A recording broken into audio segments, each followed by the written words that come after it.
Thamoi anigi marina mara chetna leikrabada thamoi magi nungsi panthungi lamthong phamda leptuna khongthang manana thangminaraklabada thamoi palabasu nungsi hainaramdaba nupa nupi anido panthong magi iyaida lep nungsi chiloknari nungsibana pathoklaba thamoi magi mapu oiriba nupa magi mathada pukning tanik tanik punsi chuppa thadokpiganu haiduna kanasu udraba mikupta mikup khara leiruraba matung tapna thoklaktuna hanagum chumna phamkhre adubu mityengdumadi hongde pibada yenglibadu piba sungai yengningba maithongna mitmangda leirabada asigumba mikup sitabu khaurangna ngairakpana nupa magi mitphamdusu ahongba leita adumak yengduna le nokmi hairei asumnasu kaidorage joli WakhaL amada tauduna pibada yenglamba mityengdu nupa mana hanglakpa wahangduna mamittu fat kupkhiduna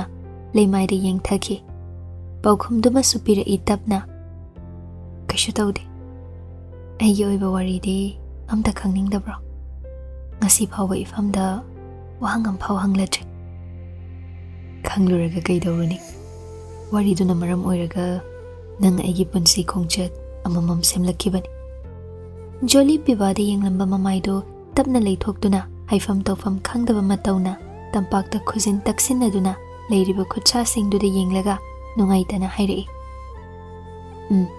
chumbe adubu wariduna maram oiraga hokhiba matam khrada nang aigi lapnabagi machak amasu oikhiba waridumadi ngasigi nangi aigi nungaiba mikupsida thamoida chingnaba mayi amatta lehanda tasengna chatminakhibadu pambani piba tawfam khangdaba matawda leiriba joligi makhuttu tapna pairaaga aigi thamoina nafamda chingnaba amta leiti adubu nangi thamoina nungairoidaba oiradi hairu liru ai taragi nangna liningliba warisingdu hairaga piba nokmi tawduna waridu lirakpa ngaiduna le joli pibana adumna hairaklabadudadi maithong maka lamjana yenglei pibada aduga masu nokfet tawrami hairei tapna nang ai aroiba unakhiba numitudani nangi punsibu mayek singhaningbana nupa thoktaba nangi na taw uraga aigi thamoida chakpa henmanbadagi nafamda akanba michai haikibada nangna warauduna chatkraba matung asawba onki adubu numittuda nangna utlambana tawna ai ahingduma khoirang khoisaunana tumthaba yakhide aina nangbu themjinba sungamda nangna aigi damaksu thawna phana lepiba ngamkhidabaduna ai upai lekhide ahingdo ai WakhaL khanbadasu mikup amta tumthada nunganki kari tawraga aina nangbu themba ngamgani nang aigi marisi hena mara chetkadagi haina ai khanba yaba khalaba matung aigi aroiba upai oina WakhaL ama khalakhe tumin wari taduna leramba piba khangningna kari WakhaL ahingdumadi nang yum thadoktuna chatki haibadi ai khangkhide adubu nangbu nungsibana ngauraba thamoisina nangbu phathaduna themjinba ngamlabadi khan ai aphaphata ikai hangoiba thadoktuna babunga imagana luhongnaba selliba miduda call tawki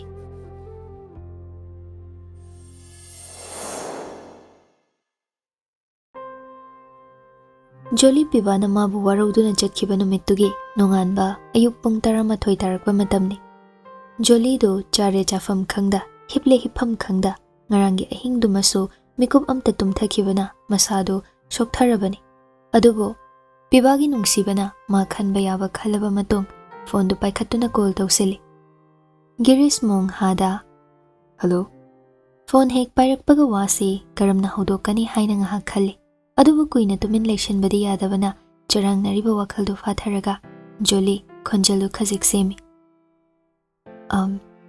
tamoda wam ta haigena Girish tu kashu khanda harau khumlei hoi hayo keidana sige dongba shu kuiraktre apam pamda matam khra leiringai dum hairo joli khaliba WakhaL ga Girish na iting na khumdorakpa paukhumda lanjadaba mangonda joli mana haidoriba wasiga mamit oishinduna matin amuktang yothai wase ai kamaina haigani khangre ꯑꯗꯨꯕꯨ ꯑꯩ ꯋꯥꯐꯝꯁꯦ ꯍꯥꯏꯍꯧꯗ꯭ꯔꯕꯗꯤ ꯇꯨꯡꯗ ꯋꯥꯔꯧꯅꯕ ꯂꯩꯅꯒꯗꯧꯔꯤ ꯑꯗꯨꯅ ꯑꯩ ꯋꯥꯐꯝꯁꯦ ꯍꯥꯏꯒꯦ ꯍꯥꯏꯗꯨꯅ ꯇꯥꯃꯣꯗ call ꯇꯧꯔꯛꯄꯅꯤ ꯖꯣꯂꯤꯒꯤ ꯈꯨꯍꯥꯏꯗꯨꯗ ꯒꯤꯔꯤꯁ ꯀꯔꯤꯅꯣ ꯍꯥꯏꯅ ꯈꯟꯖꯥꯅꯩ ꯆꯤꯡꯅꯖꯩ ꯑꯗꯨꯕꯨ ꯋꯥꯗꯨꯗꯤ ꯈꯪꯂꯒꯦ ꯍꯥꯏꯗꯨꯅ ꯅꯪꯅ ꯍꯥꯏꯅꯤꯡꯂꯤꯕꯗꯣ ꯆꯤꯡꯅꯗꯅ ꯑꯗꯨꯝ ꯍꯥꯏꯔꯛꯑꯣ ꯇꯥꯃꯣ ꯑꯩꯕꯨ ꯋꯥꯔꯧꯕꯤꯅꯨ ꯂꯨꯍꯣꯡꯕꯁꯤ ꯑꯩ ꯌꯥꯕ ꯉꯝꯖꯔꯣꯏ ꯑꯩꯅ ꯉꯁꯤ ꯍꯥꯏꯔꯤꯕ ꯋꯥꯁꯤ ꯌꯥꯝ ꯂꯥꯜꯂꯦ ꯍꯥꯏꯕꯗꯤ ꯑꯩ ꯈꯪꯉꯤ ꯑꯗꯨꯕꯨ ꯇꯨꯡꯗ ꯂꯥꯛꯀꯗꯕꯁꯤꯡꯗꯨꯒꯤ ꯈꯜꯂꯒ ꯑꯩ ꯇꯥꯃꯣꯕꯨ ꯀꯟꯕ ꯄꯥꯝꯕꯁꯨ ꯄꯥꯝꯖꯩ ꯑꯗꯨꯅ ꯃꯇꯝ ꯂꯩꯔꯤꯉꯩ ꯑꯩ ꯇꯥꯃꯣꯗ ꯈꯪꯍꯟꯖꯔꯛꯄꯅꯤ ꯋꯥꯔꯧꯕꯤꯒꯅꯨ ꯃꯁꯤꯒꯤꯗꯃꯛ ꯇꯥꯃꯣꯅ ꯑꯩꯕꯨ ꯉꯥꯛꯄꯤꯌꯨ ꯒꯤꯔꯤꯁ ꯍꯣꯜꯂꯝꯕ ꯁꯣꯔ ꯂꯦꯞꯈ꯭ꯔꯦ ꯖꯣꯂꯤꯅ ꯍꯥꯏꯔꯛꯂꯤꯕ ꯋꯥꯗꯨꯗ ꯈꯖꯤꯛ ꯏꯀꯥꯏꯕꯗꯤ ꯐꯥꯎꯏ ꯑꯗꯨꯕꯨ ꯎꯄꯥꯏ ꯂꯩꯇ ꯅꯣꯛꯐꯦꯠ ꯇꯧꯗꯨꯅ ꯋꯥꯔꯧꯗꯦꯗ ꯑꯩ ꯀꯅꯥꯗꯁꯨ ꯋꯥꯔꯧꯗꯦ ꯑꯗꯨꯕꯨ ꯉꯁꯤꯒꯤ ꯊꯧꯗꯣꯛꯁꯦ ꯑꯩꯅ ꯍꯥꯟꯅ ꯊꯣꯛꯍꯟꯅꯤꯡꯂꯕꯅꯤ ꯑꯗꯨꯕꯨ ꯅꯪꯗꯤ ꯅꯨꯄꯤꯅꯤ ꯑꯩꯅ ꯅꯨꯄꯥꯅꯤ ꯋꯥꯐꯝꯁꯤ ꯑꯩꯅ ꯍꯥꯟꯅ ꯍꯧꯗꯣꯛꯂꯨꯕꯗ ꯅꯪꯒꯤ ꯏꯖꯠ ꯁꯣꯛꯀꯅꯤ ꯍꯥꯏꯗꯨꯅ ꯑꯩꯒꯤ ꯑꯄꯥꯝꯕꯒꯤ ꯃꯥꯌꯣꯛꯇ ꯏꯃꯥ ꯄꯥꯕꯨꯡꯅ ꯍꯥꯏꯃꯟꯕꯒꯤ ꯑꯩꯁꯨ ꯋꯥꯐꯝꯁꯤꯗ ꯌꯥꯔꯛꯄꯅꯤ ꯐꯔꯦ ꯋꯥꯐꯝꯁꯦ ꯅꯪꯅ ꯉꯜꯂꯤꯉꯩ ꯏꯐꯝꯗ ꯍꯥꯏꯔꯛꯄꯁꯤ ꯑꯩ ꯌꯥꯝ ꯅꯨꯡꯉꯥꯏ ꯑꯗꯨꯕꯨ ꯅꯪꯅ ꯑꯁꯨꯝꯅ ꯍꯥꯏꯕꯒꯤ ꯃꯔꯝꯗꯨꯗꯤ ꯏꯐꯝꯗ ꯈꯪꯍꯜꯂꯝꯃꯨ ꯑꯩꯒꯤ ꯅꯨꯡꯁꯤꯕ ꯂꯩꯖꯩ ꯂꯨꯍꯣꯡꯕꯁꯤꯅ ꯃꯔꯝ ꯑꯣꯏꯔꯒ ꯃꯥ ꯑꯩꯕꯨ ꯋꯥꯔꯧꯈ꯭ꯔꯦ ꯐꯔꯦ ꯅꯪꯅ ꯊꯃꯣꯏ ꯁꯦꯡꯅ ꯃꯥꯕꯨ ꯅꯨꯡꯁꯤꯕꯃꯛ ꯑꯣꯏꯔꯕꯗꯤ ꯅꯪꯒꯤ ꯅꯨꯡꯁꯤꯕꯗꯨ ꯐꯪꯕ ꯑꯣꯏꯖꯔꯣ ꯑꯗꯨꯕꯨ ꯑꯩꯒꯤ ꯄꯨꯟꯁꯤꯗ ꯉꯁꯤꯒꯤ ꯃꯤꯀꯨꯞꯁꯤꯃꯨꯛ ꯏꯀꯥꯏꯕ ꯁꯣꯝꯇ ꯊꯦꯡꯅꯗ꯭ꯔꯤ ꯑꯗꯨꯒ ꯅꯪꯅ ꯑꯩ ꯄꯥꯝꯗꯦ ꯍꯥꯏꯗꯨꯅ ꯏꯃꯨꯡꯒꯤ ꯑꯃꯗꯤ ꯏꯃꯥ ꯄꯥꯕꯨꯡꯒꯤ ꯏꯖꯠ ꯃꯥꯡꯕꯗꯤ ꯑꯩ ꯄꯥꯝꯗꯦ ꯑꯗꯨꯅ ꯑꯩꯒꯤꯁꯨ ꯂꯨꯍꯣꯡꯕꯗꯤ ꯀꯥꯏꯕ ꯄꯥꯝꯗꯦ ꯍꯥꯏꯔꯒ ꯒꯤꯔꯤꯁ ꯃꯥꯅ ꯑꯣꯏꯅ ꯐꯣꯟꯗꯨ ꯀꯛꯈꯤ ꯒꯤꯔꯤꯁꯀꯤ ꯑꯔꯣꯏꯕ ꯋꯥꯍꯩꯗꯨꯅ ꯃꯁꯥꯗꯨ ꯂꯩꯐꯝ ꯈꯪꯗ ꯋꯥ ꯍꯥꯏꯕꯁꯨ ꯅꯪꯍꯧꯗ ꯅꯥꯀꯣꯡꯗꯒꯤ ꯐꯣꯟꯗꯨ ꯇꯞꯅ ꯊꯥꯡꯊꯔꯦ ꯀꯔꯤ ꯇꯧꯔꯒꯗꯒꯦ ꯍꯥꯏꯗꯨꯅ ꯑꯃꯨꯛꯁꯨ ꯈꯜꯂꯤ ꯑꯗꯨꯕꯨ ꯖꯣꯂꯤ ꯍꯦꯟꯅ ꯈꯟꯖꯤꯟꯗ꯭ꯔꯦ ꯊꯣꯛꯂꯛꯄ ꯈꯨꯗꯤꯡꯃꯛ ꯊꯦꯡꯅꯔꯒꯦ ꯂꯦꯞꯈ꯭ꯔꯦ ꯑꯁꯨꯝꯅ ꯅꯨꯃꯤꯠꯇꯨꯒꯤ ꯃꯇꯝꯗꯨ ꯍꯧꯈ꯭ꯔꯦ ꯅꯨꯃꯤꯗꯥꯡ ꯄꯨꯡ 10 ꯇꯥꯔꯛꯄ ꯃꯇꯝꯅꯤ ꯗꯦꯕꯦꯟ ꯐꯣꯟꯗ ꯋꯥꯔꯤ ꯁꯥꯟꯅꯔꯝꯕꯅꯤ ꯑꯗꯨꯒ ꯑꯁꯥꯎꯕꯅ ꯃꯩ ꯍꯧꯕꯗꯒꯤ ꯔꯤꯇꯥꯅ ꯇꯨꯡ ꯏꯜꯂꯛꯇꯨꯅ ꯗꯦꯕꯦꯟ ꯃꯆꯥꯒꯤ ꯀꯥꯔꯣꯝꯗ ꯁꯥꯎꯅ ꯀꯧꯗꯨꯅ ꯀꯥꯔꯛꯏ ꯆꯟ ꯍꯩ ꯆꯟ ꯇꯥꯕ꯭ꯔꯥ ꯖꯣꯂꯤ ꯃꯄꯥꯅ ꯇꯧꯔꯛꯂꯤꯕ ꯃꯇꯧꯗꯨꯗ ꯈꯪꯂꯦ ꯒꯤꯔꯤꯁꯀꯤ ꯏꯃꯨꯡꯗꯒꯤ ꯄꯥꯎ ꯍꯥꯏꯔꯛꯂꯦ ꯍꯥꯏꯕ ꯑꯗꯨꯅ ꯃꯥ ꯃꯆꯤ ꯂꯦꯡꯗ ꯇꯨꯃꯤꯟ ꯂꯩ ꯅꯪꯅ ꯑꯩꯈꯣꯏꯕꯨ ꯃꯌꯥꯝ ꯃꯥꯡꯗ ꯍꯤꯡꯍꯥꯠꯂꯤꯕꯁꯤ ꯀꯔꯤꯒꯤꯅꯣ ꯀꯔꯤ ꯍꯥꯏꯔꯨꯏ ꯅꯪꯅ ꯏꯕꯨꯡꯉꯣ ꯑꯗꯨꯗ ꯀꯔꯤ ꯍꯥꯏꯔꯨꯒꯦ ꯑꯗꯨꯛ ꯊꯤꯅ ꯃꯤꯅ ꯏꯕꯨꯡ ꯉꯥꯡꯍꯟꯕ ꯐꯖꯔꯦꯗꯅ ꯍꯧꯖꯤꯛꯇꯤ ꯐꯖꯔꯦ ꯃꯤꯒꯤ ꯃꯆꯥꯗꯨꯅ ꯏꯀꯥꯏꯃꯟꯕꯗꯒꯤ ꯅꯪꯅ ꯍꯥꯏꯔꯨꯕ ꯋꯥꯗꯨꯅ ꯃꯔꯝ ꯑꯣꯏꯔꯒ ꯏꯃꯨꯡꯒꯤ ꯏꯖꯠ ꯃꯥꯡꯕ ꯌꯥꯔꯣꯏ ꯍꯥꯏꯗꯨꯅ ꯅꯨꯄꯤ ꯑꯃ ꯄꯨꯗꯨꯅ ꯂꯥꯛꯂꯦ ꯍꯥꯏꯔꯛꯂꯤꯕꯁꯤ ꯐꯖꯔꯦꯕ ꯍꯧꯖꯤꯛꯄꯨ ꯂꯩꯀꯥꯏ ꯃꯌꯥꯝ ꯃꯃꯥꯡꯁꯤꯗ ꯑꯩꯒꯤ ꯃꯥꯏꯁꯤꯕꯨ ꯄꯨꯊꯣꯛꯇꯨꯅ ꯆꯠꯄ ꯉꯝꯈꯤꯗ꯭ꯔꯣ ꯍꯥ ꯅꯪ ꯍꯥꯏꯔꯤꯕꯁꯤꯅꯤ ꯑꯩꯅ ꯅꯪꯕꯨ ꯄꯣꯛꯄꯒꯤ ꯃꯍꯩ ꯉꯁꯤꯗꯤ ꯐꯪꯉꯦꯗꯅ ꯇꯧꯈ꯭ꯔꯣ ꯅꯪꯒꯤ ꯅꯤꯡꯕ ꯊꯨꯡꯉꯕꯅꯤꯅ ꯇꯧꯔꯣ ꯅꯪꯒꯤ ꯑꯄꯥꯝꯕ ꯂꯣꯏ ꯇꯧꯔꯣ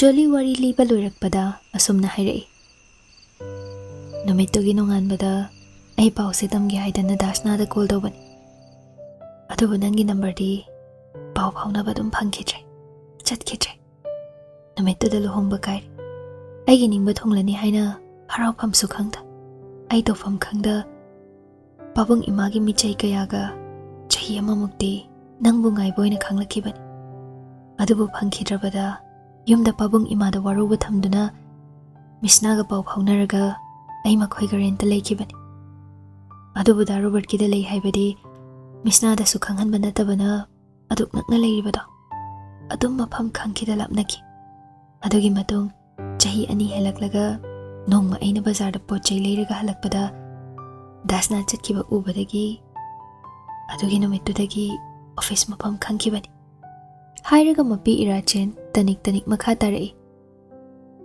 ꯑꯩ ꯗꯥꯁꯅꯥꯕꯨ ꯊꯤꯕꯗ ꯑꯉꯥꯎꯕꯤꯁꯨ ꯑꯣꯏꯈꯤ ꯑꯩ ꯌꯥꯝ ꯋꯥꯈꯤ ꯗꯥꯁꯅꯥ ꯑꯩ ꯌꯥꯝ ꯋꯥꯈꯤ ꯑꯁꯨꯝꯅ ꯅꯪꯕꯨ ꯊꯤꯕ ꯐꯪꯂꯕꯗꯤ ꯈꯟ ꯑꯋꯥꯕꯁꯤꯡꯁꯦ ꯂꯤꯊꯣꯛꯂꯒ ꯅꯪꯒꯤ ꯅꯨꯡꯁꯤꯕ ꯋꯥꯍꯩ ꯇꯥꯔꯒ ꯄꯦꯟꯊꯣꯛꯀꯅꯤ ꯈꯜꯂꯨꯕꯗ ꯃꯗꯨꯒꯤ ꯑꯣꯟꯅ ꯇꯩꯅꯕꯗ ꯗꯥꯁꯅꯥꯅ ꯑꯩꯕꯨ ꯋꯥꯔꯧꯗꯨꯅ ꯂꯥꯟꯅ ꯈꯜꯂꯝꯕꯗꯣ ꯑꯩ ꯃꯇꯝꯗꯨꯗ ꯁꯤꯔꯒꯦ ꯐꯥꯎ ꯈꯜꯂꯛꯈꯤꯕꯅꯤ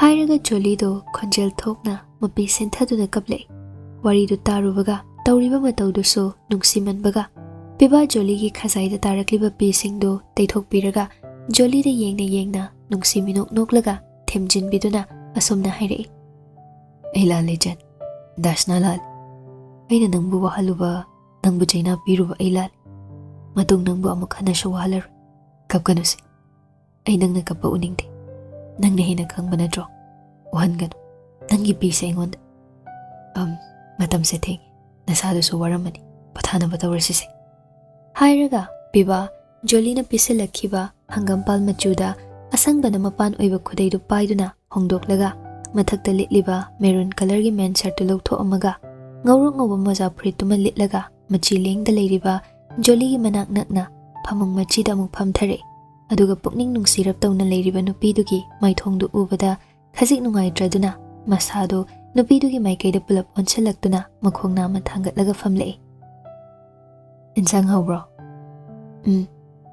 Haujikangi luhongbada chak inabido tawraga amtangdi iningbani adama yamna lakna manbaga imasu leibaduda ining adum phangdri adu nang hainadabra aina charambagi aremba chabado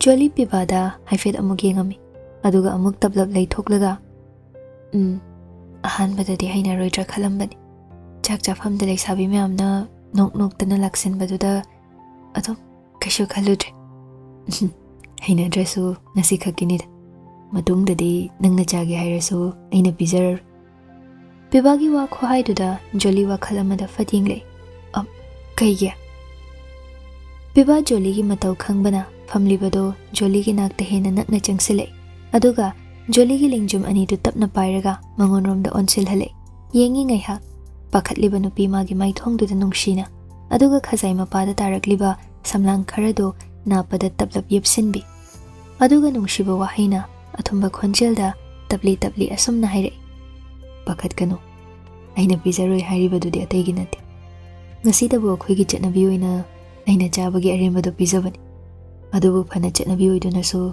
madumadi aina yaningba oide maramdi amabu oigera mi amana charamba aremba pot ama atopa kana amada pizaba haise afaba nati Isheng sengna hairabada lemhoriba poto amotpa chaba yadraba oikrabani aduguma potsakto aina harau nangonda pijaningni khanbro aduna aina yaningde haidunasu mamangai ahalamana chatnabine haiduna tawraklaba oibana aina su pamde hairuba sulangani khan aina pamdabado dum tawkre ngasai makhai PIBAna mangonda hairiba wa mayamdo nokmi PIBAgi maithong sinba thongna yenglamba nupido wahai sengduna thamoi penjabana Hairai Ai kashu khaludi dasna ai haina daba subhaurudre nangna ai haina khiroi khan masana na thambiramba chakto mahaulaina thamoi penjana jasin bangamkre PIBA nokmi tawna nupidu da yengna lengjumda thamlamba magi khutto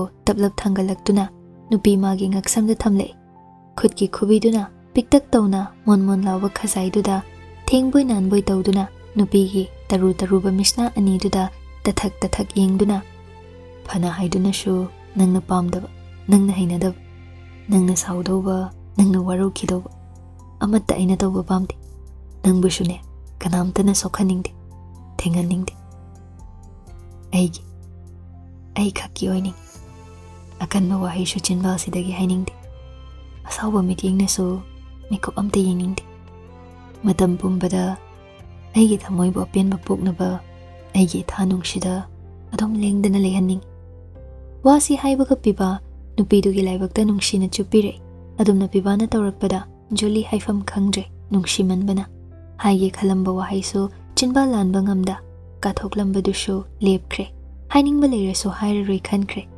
tablap mamit oishinki khut tingthoktuna piyo haiba natrasu thamoi sengna nijarakliba nungshibadu piraroige ngamdre harauna nupi masu thamoida leiriba nungshiba pumbasu amatta khakta laujaro haiduna ayaba pikre nungsiba henmanbana khonjel thokna hulliba thamoigi ihuldusu tapna hanthakiduna mihul jongli haibasu kaukre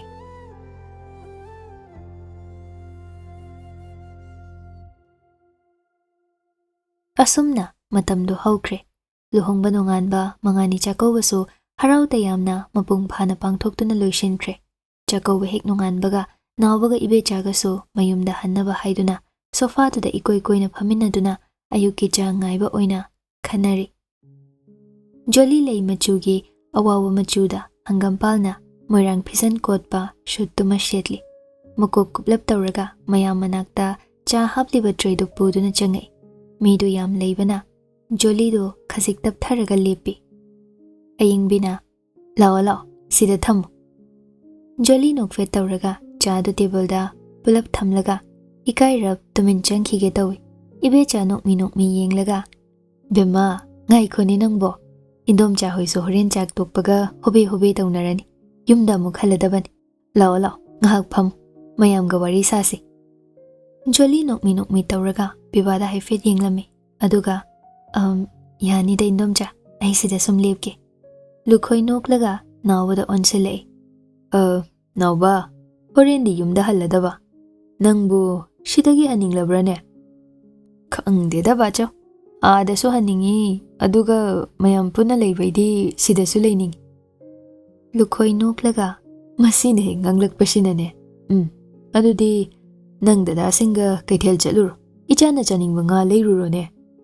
Nawba makhut thangatlaga makok haifet hotli aduga Robert ka PIBAga da cheplap yenglaga shida nini aina yumda haningi hairisi nga do chaningdabagi hairaga Robert ta pishum sukchilaga amuk makha tarai. Robert nangbu mathangdi tawki saidaine.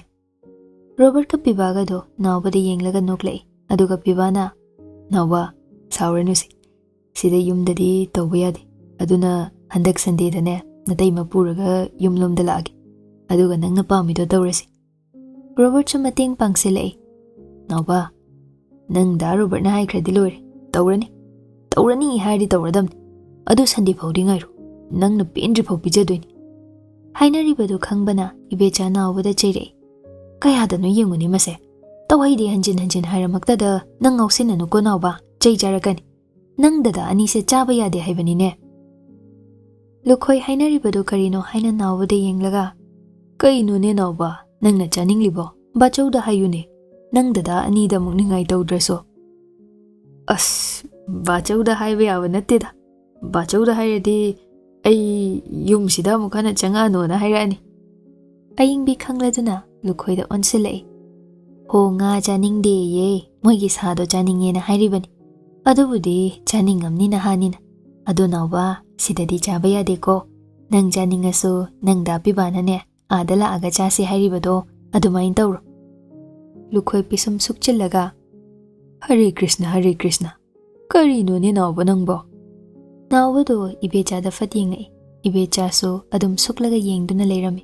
Mamagi mityeng khangbana nawba Robert ka PIBAga gi manakta khajik naksilaga mukhum lei. Ihe bachau khangdabai nemi hojik tabuda PIBA se bachau gi nakta lekhibai bhamon onkhibai chadaba sabai wani ada leiringai dadi mana da leiraga aina chaba yawbani aduga hojikna mina chaninga kanda paisa tingingdabai bhamon onsinkidana loi khangabane.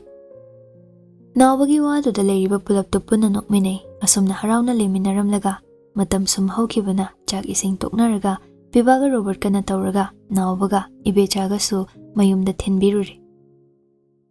Asumna matam khra hauzinkre luhongba tham makhai phazinkre PIBA Jolly anido office chatpa haunare imung ani yarba matung mapam changba yanaba su sillaga thamle. Jolly su luhongabanina misna na chakoba phaude Jolly gi yumda leiramlaga maso anakpa school amada puraduna mayumda leikrabani. Asumna numit khara hauzinkre numidangni chak toklaba matung misna Robert ka cool da wari sanari isauso langli misna do ningai wai kai wai Robert ta hairei kaidawraba ha adai kaidawraba haima kaidawragi mebe nang nei so so gam langi sibo kaino isau langba de kaino ba nati da PIBA luhongbagini haidana thabak chile na muk leikre phare duma hojik luhongba loikre thabak ko makansida phone su tawrakni khangda aina tawraso horen tawrake hayeng tawrake na nati nang nupi atopaga koiraba ba singna hairo natradi ne nang kaya nungai Robert tu tawpham khangdaba matauda mamitto ongkhattuna makhutto maraibakta thamlaga khangi. Abe, kari no mi nangbo angang machaga chap manai. Hojikpu karai de nupi no aibo. Yam taningdeko wathi yam ngangno. Phare ne adudi. Nupi koide haibadu masu ai yaragi. Thazaragi ba. Aduga nangna khanghoda thabak mafamda muk changni na tawra iduna kaige. Nati. Aina khara call tawrakpa maraktaga unase hairakpasi nang pamde natro. Ha. Yaro. Aidi changba sungya yaro haisani. Robert saugatte. Miss Nana sauning na ngangjari ma adum tai. Aduga taptharaga. Phare. Adudi hairu. Nangna hujik engonde pamise kaino. Hairu. Ai daragi. Miss Nang hak tumin leki. Hekta khumlakte. Robert amukso haire. Kaidawri tumin leirade. Hairu ai ngairabani. Kaino nangna pami base. Nang isaw lang ba sawba phani hairade. Ai loin tadoini. Yadoini. Hairu se. Isaw lang aga leiramba Miss Nado. Robert na taptharaga adum na hairakpaduda ngasaidagi mana sawrini haidana tawribado mathanta ikairakle. Aduna suma wadu hekta haiba ngamdabani. Adubo handak marak Robert ka pau iphaw phawnaba phangkhidabaga hairurade ma kharadi sauning libani. Aduna hekta tapthaba matau utpadu talli khanduna hanagi asawbadagi khase khantharaga. Waga taptharaga nganga ai sawba phanabaga silakanuko. Aina sawba su habira. Asuk phajana nungshina nangi apambado hairu haibasida kaino mi abem nangbo.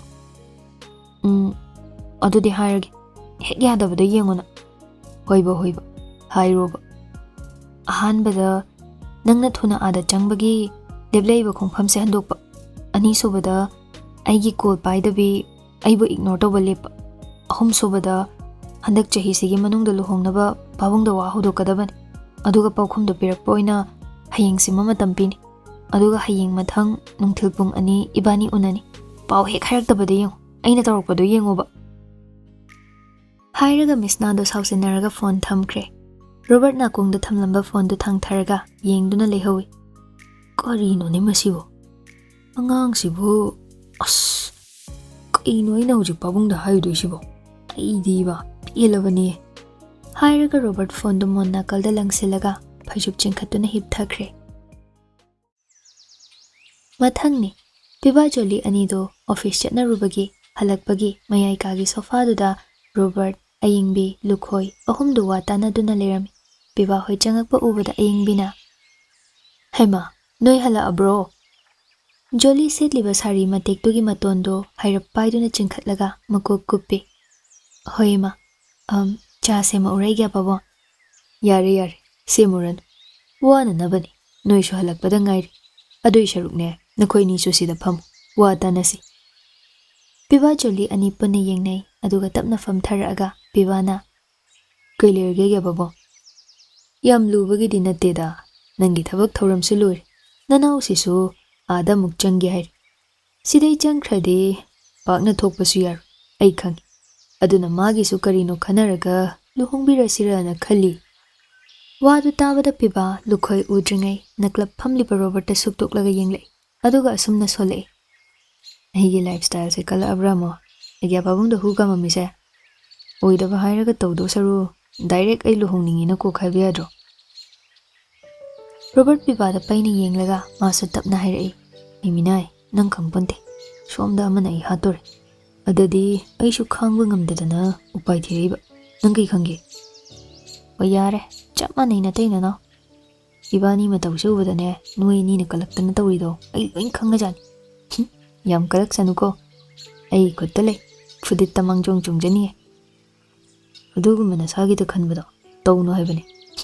Nangko soiroye. Asumna chirul tawnaringai lukhoi joli da onsilaga. Bema nang di kai haininge. Hayo ichage pambasu. Nanau gisi kari kamdau sige. Joli na han makhaidi Robert da Robert haina kaunarambanina lukhoi na nanau gi kaina hairakpaduda kitang khautak chaje aduna Robert ta fat yengle.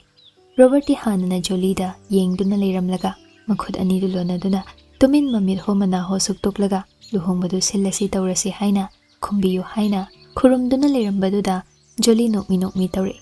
Aduga lukhoi da onsilaga egya pabo masu thabak yengsininge na hairabanina thokpasu tamba ngamde.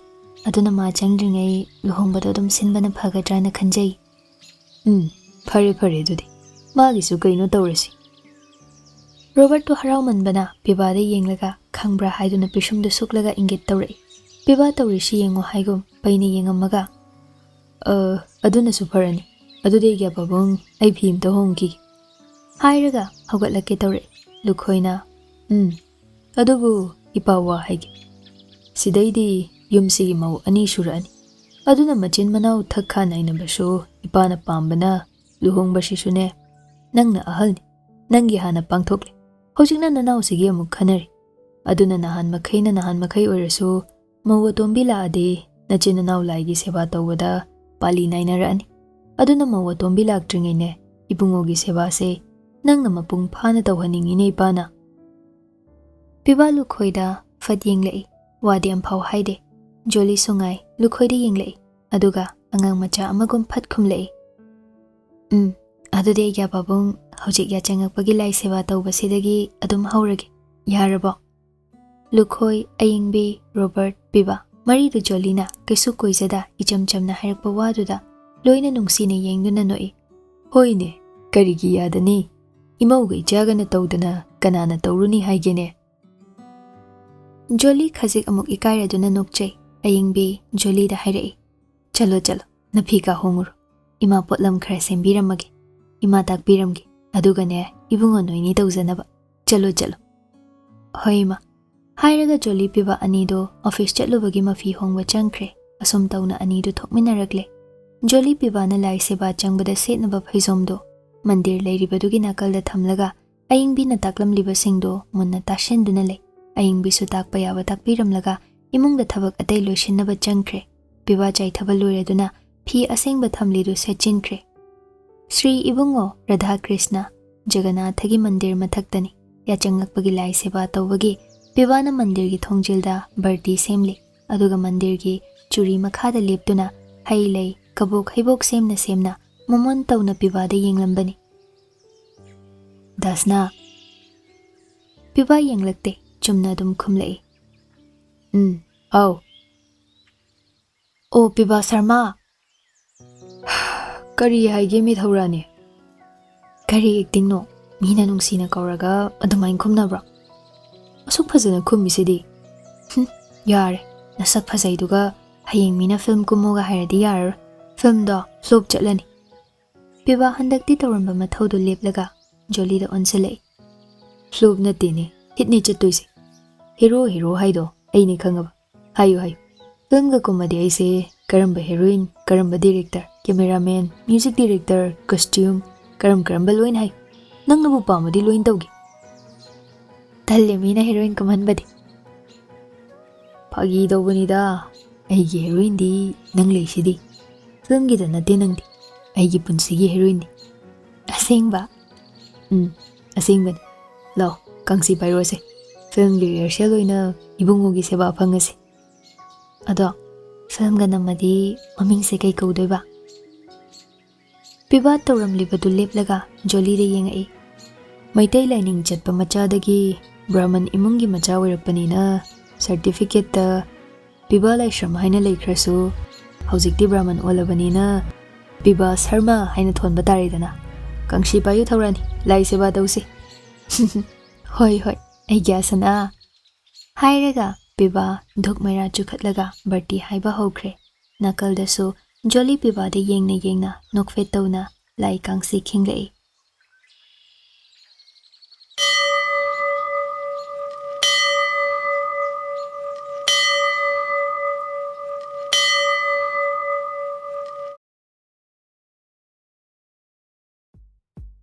Writer's Note Wari asi ahoba leibana aroiba matamsu lagle aduga wari sibu hobadagi loiba phau nungsibiduna tabiriba singbu writer ehakna thagatpa phongdokchari aduga wari asi dharma lining gi oiba wari su oibana aina ijakiba matamda asoi aran yaurabasu khangda hitabani khanbiyu pamjarubagi ijakibani aduga wari asibu mayamgi maphamda khudol tamjaba matamda chauna thodang lobiriba Narrator Paenubi Yaikhom editor music sembiriba amadi WakhaL Turi gi timbu writer ehakna thagatpa phongdokchari Matung tarakpadasu anawa wari amamuk puduna lakjage. Mayamsu ngaibiramu. Channel asibusu leptana support tawbiyu. Aduga loirakpada nong nini sigi matungda PIBA SHARMAgi special part ama hapjage haina khanjari.